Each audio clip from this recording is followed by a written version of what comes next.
Hey, this week we are going to tackle location.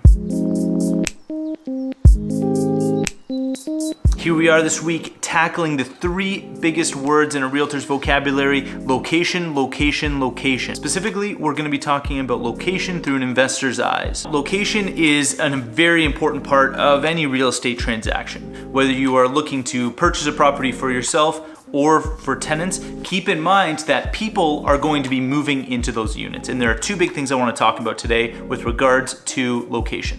When I'm working with owners or investors, it always comes up as a topic, right? What's the neighborhood like? What's nearby? What changes are coming to this area? All these things are important. With an owner, it's a little bit different because an owner might say, you know what?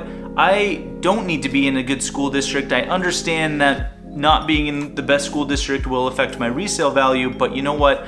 I'm willing to take that risk as an owner. I'm gonna live here and I'm gonna get the enjoyment out of this neighborhood regardless. That's perfect. Through an investor's eyes, however, you have to keep in mind you are trying to appeal to the most people in the most tenants that you can. Point number one about location.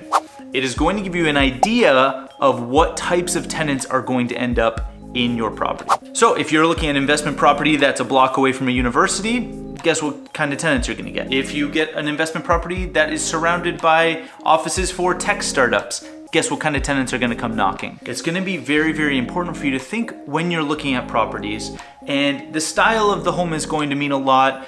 The aesthetics of the home, they're gonna matter when it comes time to get it on the market. But the first thing that's going to keep people in your neighborhood or push people away from the investment property you're looking at is going to be the location of it. Is it close to the amenities that this type of tenant is gonna need? Is it close to transit or bike lanes or movie theaters? What's gonna be important to the type of tenant that you're trying to attract? And how can you use those criteria to help narrow down exactly what you're looking for and where you want it to be located? You've figured out the criteria of the type of tenant that you're looking to attract, and you've narrowed down to X, Y, and Z neighborhoods. That's amazing. That's the first step. Now, the second important thing about location is going to be what major changes are going to be coming to those neighborhoods. Is that neighborhood about to undergo a very significant construction project? Are they opening up a new bus terminal for the GO Transit? Are they going to be shutting down the school that's in that neighborhood or opening up a new one? All of these changes to what you think you know about those areas in the foreseeable future that's all going to be important information that you want to collect. There can be a number of projects that are going to come into play when you're looking at the neighborhood that you're in.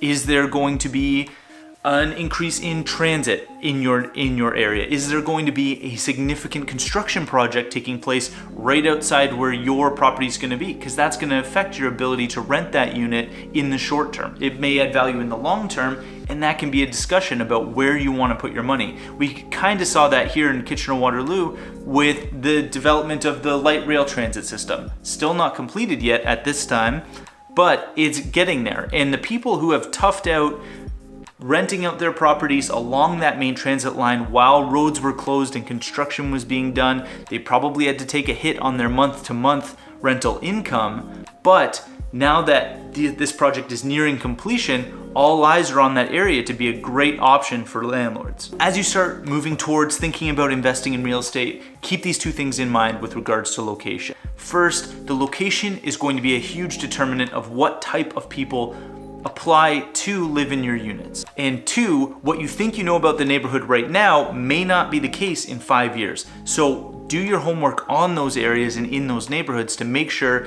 that in 3 to 5 years or 10 years or 20 years, they are still going to have the same criteria and fulfill the same criteria that you think they are now. Thank you guys so much for tuning in. I hope this has been very, very helpful. I will see you next time. Really hope you enjoyed that video. It was a lot of fun for me. I hope it was beneficial for you. If you want to see more from me, feel free to subscribe here or check out another video down here.